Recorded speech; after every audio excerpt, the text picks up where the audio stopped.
This video is a presentation of the Tennessee chapter of the American Academy of Pediatrics. Funding is provided by the Tennessee Department of Education, specifically the Tennessee Early Intervention System TEIS, and the Tennessee Department of Health. Hello, I'm Dr. Deanna Bell, President of the Tennessee chapter of the American Academy of Pediatrics.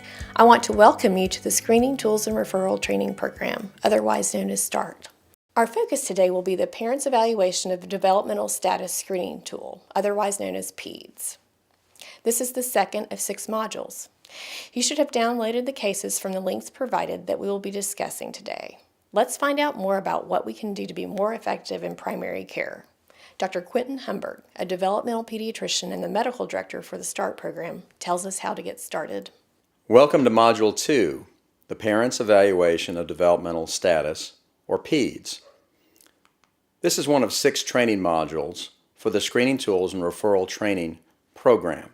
All the screening tools we'll be discussing, including the PEDS, have met criteria for both sensitivity, specificity, positive predictive value, validity, and reliability. For screening tools, this typically runs between 70 and 80%. Screening tools are not perfect, but they do a much better job than general surveillance in detecting problems in a practice. The issues with screening tools that we'll be discussing would be how to score the tool, the materials you'll need for training of your office staff, and also the administration time and setup. In most situations, this is going to be easily accessible, but it is important to understand this before you implement the screening tool in your office. Also important is to prepare your practice and the parents for the screening process, particularly if your practice has not been using other screening tools. Parents may often ask why they're being given a specific screening tool, and it's important for your staff to have a good explanation as to why a child is being asked questions or why a parent is being asked questions. This is an important part of the services you provide to address any developmental or behavioral concerns, and most parents will readily accept this explanation. It is also important to understand that many parents will need assistance in completing the tool properly. In many practices, there are issues with literacy that can affect a parent's ability to fully understand the questions in the tool. And your office staff can often be the best person to help notify the nurses or you as the provider that this parent may need assistance.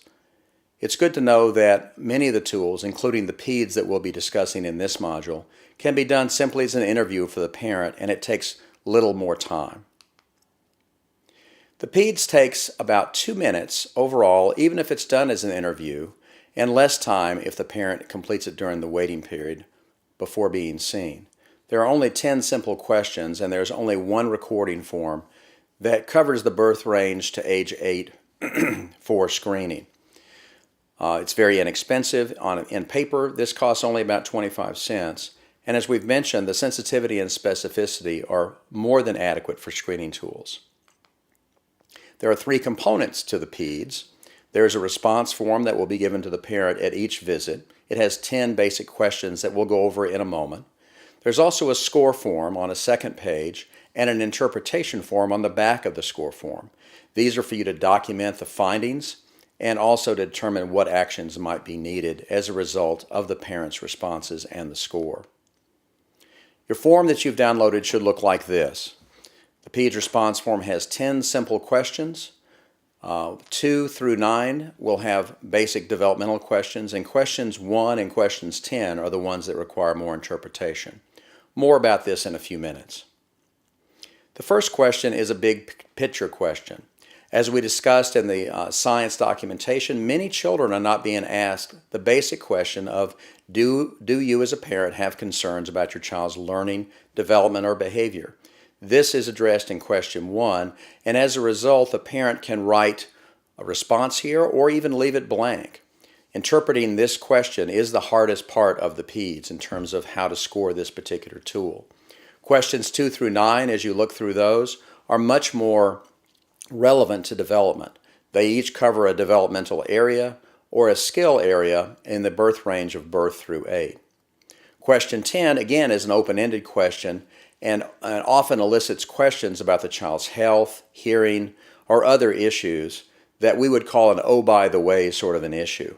But it's a good focus for patient education, and sometimes issues are written in question 10 that are not captured in questions 1 through 9. The score form, which you should be looking over now, has columns for the different age visits, and like most screening tools, it's very important to make sure that you select the right age column before you do the scoring. There are rows that cover the domains, and there are 10 of these. However, I want to point out that rows 2 through 9 specifically cover developmental areas, and the row number 1 is called global. We'll talk about that more in a moment, but a response in response form number 1 and global number 1 are not exactly the same.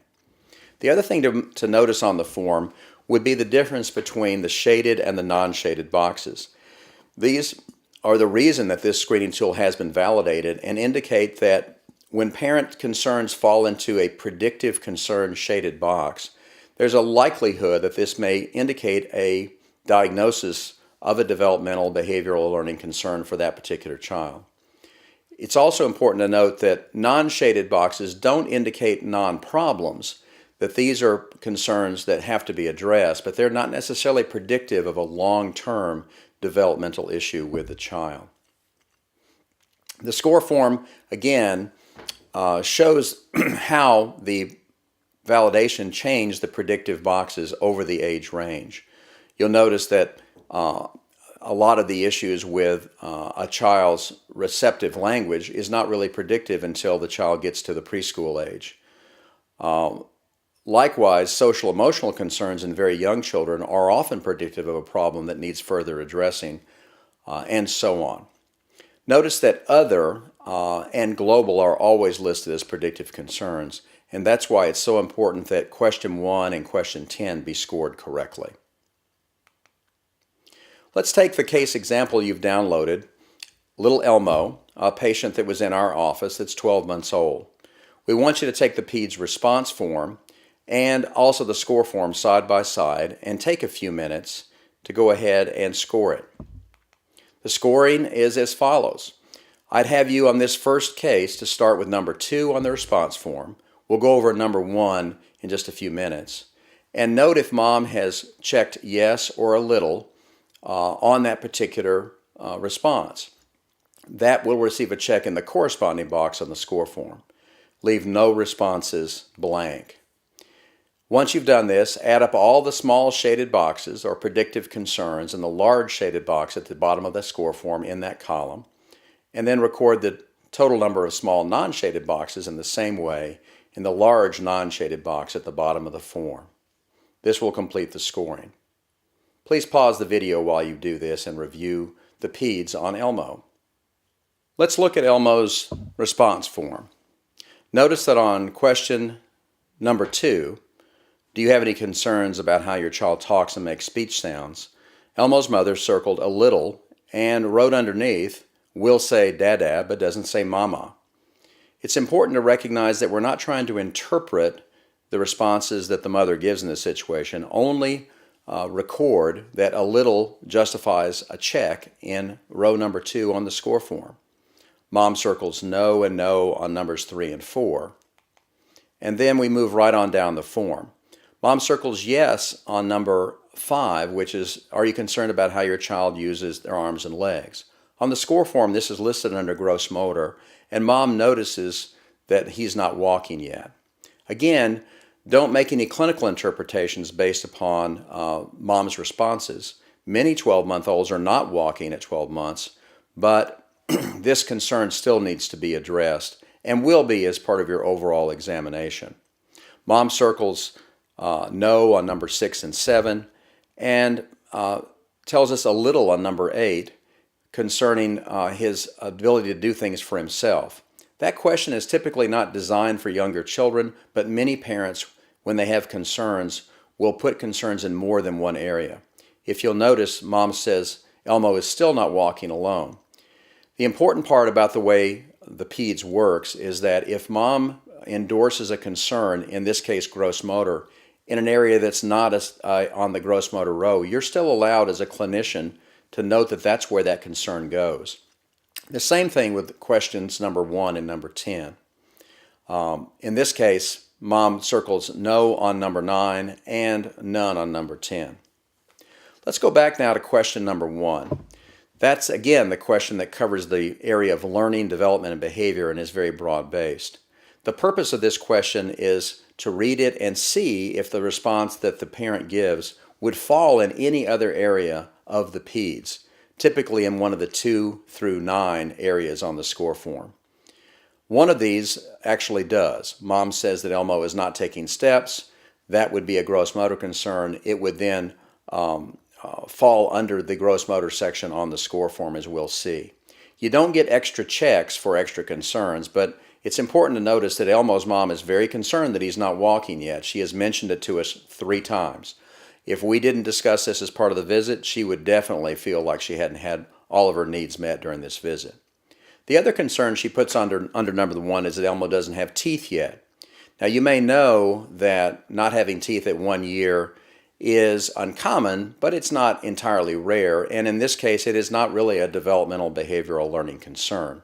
You'll talk about that, but indeed, we rarely put dentures on 1-year-olds, so it's likely to be something that's going to take care of itself. Here's the score form for Elmo's PEDS. You'll notice that Elmo gets 1 check in expressive language, 1 in gross motor, as we've discussed, and 1 in self-help. Many people ask why there's a check in self-help and in gross motor when they're both covering the same areas, but the scoring instructions basically say if mom circles yes or little, put a check in the box.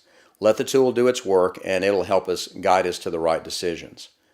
That results in a total score of 1 in the large shaded box, which are the predictive concerns, and 2 in the non-shaded or non-predictive concern box areas.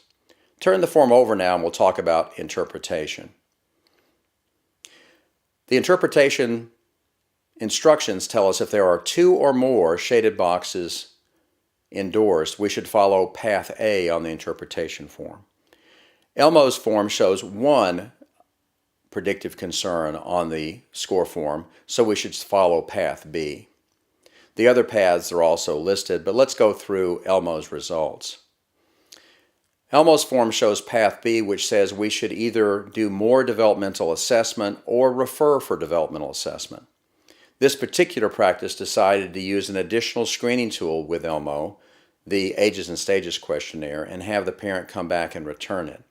Other practices may consider a specific referral for further developmental assessment with this child, or some practices may spend more time during that visit, if available, to discuss what the concerns are to determine if a further referral is needed. It's important to recognize that even though these concerns that Elmo's mother has brought up seem somewhat trivial, that a significant number of kids that have concerns just like this might have a significant developmental problem that needs to be detected. Let's go through what the validation of the PEDS shows us.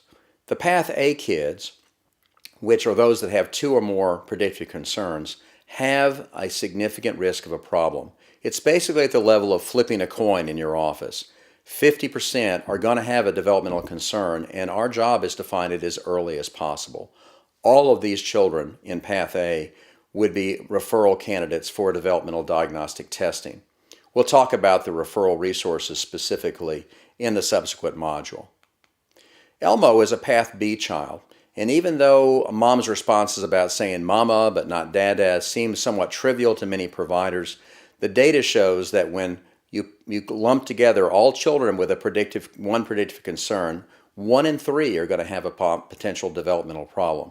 This is not trivial and often requires that more questions or a second stage developmental assessment be given to a child to determine if they're at risk. The Path C kids are children that basically have a lot of the white boxes or non-predictive concerns endorsed. These children, again, have a lot of parental concerns, but only 5% have a developmental type of problem when assessed. 1 in 4, however, can have a significant emotional behavioral concern, and this also implies that there may be some parenting or environmental issues that you would want to know about and advise the family about. Our Path D kids typically have forms returned to you that are mostly blank or may have no down the line written on all the areas of questions. This is fairly unusual, and this is our clue to ask the family if there's a potential issue with literacy or that they may need screening in another language. The Path E kids are going to be your most common because those are the children that are at the lowest risk for problems. As we discussed in our initial module, most children are going to be normal during evaluation, and you'll be able to use this to reassure the family that their child is doing well, that they're doing well, and ongoing monitoring is all that is needed.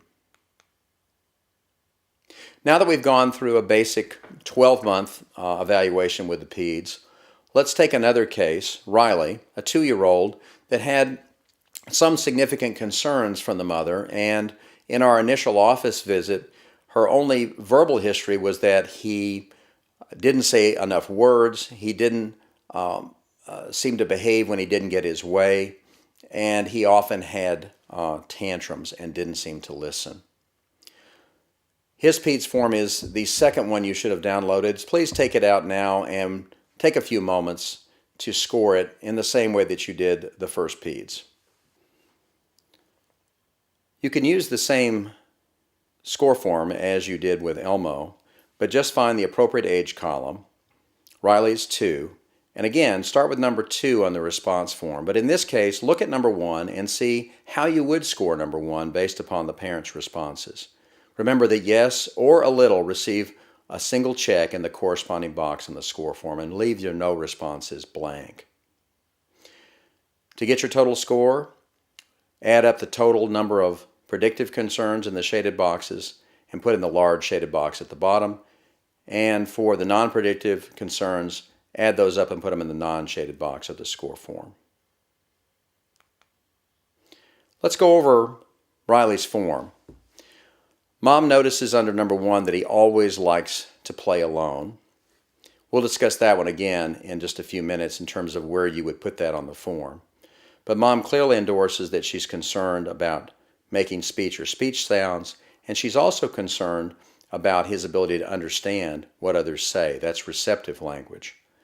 She writes in addition that he knows his name, but he ignores them the parents when they're talking to him. Mom endorses no on number 4, which has to do with fine motor skills, and also on number 5. When we get to number 6, she endorses behavior concerns and says we have a hard time getting him to pay attention to them, and he often will not pay attention when they're trying to get him to do something. Number 7, Mom also endorses a little and says he's interested in children but doesn't seem to want to play with them for very long. Mom endorses no on number 8 and 9, and then also number 10. This is clearly different than the prior PEDS, so let's go back to number 1. When Mom states that he likes to play alone, we want to decide which developmental area in 2 through 9 that this is most likely to endorse, and that typically has to do with the social area. And this most likely aligns with social emotional concerns, which is row number 7 on the score form. When you complete the scoring on Riley's form, you'll notice 2 predictive concerns based upon the concerns of receptive and expressive language, and 2 non-predictive concerns. This clearly puts Riley in the Path A category, and further referral is definitely needed, as Riley may have some significant concerns not only with receptive and expressive language, but also with some of his social emotional skills. Further developmental assessment is easily done, and we'll discuss these referral resources further in the referral module. Again, recall that a child like Riley is at the highest risk for problems, and that clearly half of those kids are ending up with a developmental diagnosis. So these do not need to wait. These need prompt referral for developmental assessment. So what are the advantages of the PEDS? It seems very deceptively simple, but the validation of this tool shows that it can really help detect problems early.